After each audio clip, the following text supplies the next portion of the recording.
गेल्या काही दिवसांपासून अंजली दमानिया आणि सुषमा अंधारे यांच्याकडून ज्याच्या नावाने सातत्याने आरोप होत आहेत तो दीपक लोंढे आज शिर्डी पोलीस ठाण्यात चौकशीसाठी हजर झालाय। अशोक खरात प्रकरणामध्ये शिर्डी पोलिसांनी खरं तर लोंढे यांची चौकशी सुरू केलेली आहे, कारण दीपक लोंढे आणि त्यांच्या पत्नीच्या नावाने समता पतसंस्थेमध्ये अशोक खरात नॉमिनी असणारी तब्बल 4 खाती सापडली आहेत आणि या खात्यांवरून कोट्यवधींचा व्यवहार झाल्याचं समोर आलंय।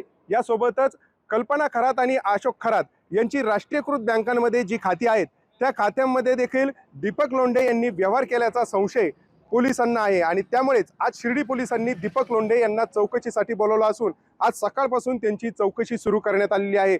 खरं तर दीपक लोंढे हे जे आहेत ते अशोक खरातसह माजी मंत्री दीपक केसरकर यांचे जवळचे मानले जातात आणि तशा पद्धतीचे आरोप त्यांच्यावर सातत्याने होत आहेत आणि त्यामुळे आज शिर्डी पोलिसांमध्ये ते नेमका काय जबाब नोंदवतात आणि त्यांच्या जबाबातून आणखी काही धक्कादायक खुलासे होतात का हे बघणं देखील महत्त्वाचं ठरणार आहे। मात्र आता सध्या आपण शिर्डी पोलीस ठाण्यासमोर आहोत आणि दीपक लोंढे याची आता शिर्डी पोलिसांकडून कसून चौकशी केली जात आहे। सचिन बनसोडे, साम टीव्ही न्यूज, शिर्डी, अहिल्यानगर।